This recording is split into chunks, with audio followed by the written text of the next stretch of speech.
In 1988, Warren Buffett did something that made value investors furious. He bought a stock that was expensive. Not cheap. Not a bargain. Expensive. He paid 15 times earnings for Coca-Cola when the whole point of value investing is to buy things on sale. His mentor would have hated it. And it became the best decision of his career.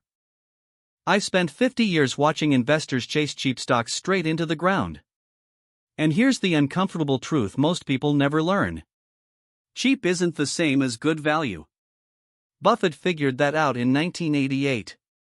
He spent $1.3 billion on Coca-Cola, and everyone said he'd lost his discipline. Today that stake is worth over $25 billion. And it still mails him a check every quarter. So what did he see that everyone else missed? Let's set the scene. It's 1988. The market just survived Black Monday, the crash of 1987. Everyone's nervous. And Buffett quietly starts buying Coca-Cola.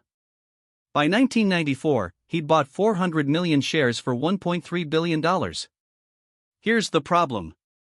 He paid about 15 times earnings. Roughly 5 times the company's book value. By the old Benjamin Graham playbook, by below what the assets are worth, this was reckless. Graham bought dollar bills for 50 cents. Buffett just paid full price, and then some. The critics weren't quiet about it. But here's where it gets interesting. Buffett wasn't looking at the price tag the way Graham would have. He was looking at something else entirely. Buffett wasn't buying assets. He was buying a moat. Think about what Coca-Cola really owned in 1988. The most recognized brand on the planet. A distribution network in over 200 countries. And pricing power, the ability to raise prices a little every year, forever, without losing a single customer. That's the thing Graham's formulas couldn't measure. A balance sheet shows you bottling plants and inventory. It doesn't show you the fact that a billion people reach for the same red can out of pure habit. Buffett called this an economic moat. The wider the moat, the safer the castle. And this is the lesson most investors never absorb. A wonderful business at a fair price beats a fair business at a wonderful price. Every single time. Now watch what compounding did. In 1994, Coca-Cola paid Berkshire $75 million in dividends. Just from owning the stock. Nice, but not life-changing on a $1.3 billion investment. But Buffett never sold a share. He just waited. And the dividend grew. And grew. By 2022, that same stake paid him $704 million in a single year. Read that again. The annual dividend alone is now more than half of what he originally paid for the entire position. He gets his whole purchase price back roughly every 2 years now, just in dividends. And that's before we even count the stock price. The position itself grew from $1.3 billion to over $25 billion. Add up decades of rising dividends, and the total return sails well past 20 times his money. He overpaid, and turned it into one of the great fortunes in history. So was 15 times earnings really too much? Here's the trick your brain plays on you. Price feels expensive in the moment. Value reveals itself over decades.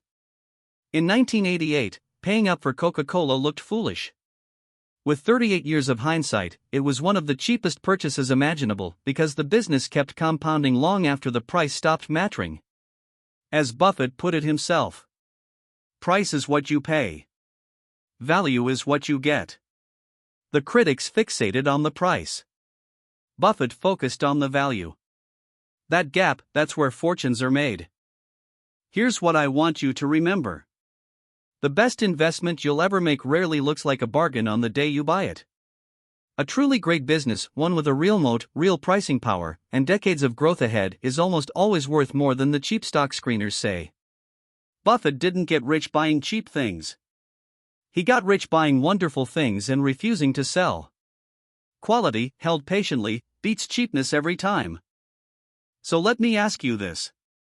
What's one company you'd happily own for 30 years without ever checking the price? Drop it in the comments, I read them, and I'm genuinely curious what moats you see. And remember, this is educational content, not financial advice. Always do your own research before you buy anything.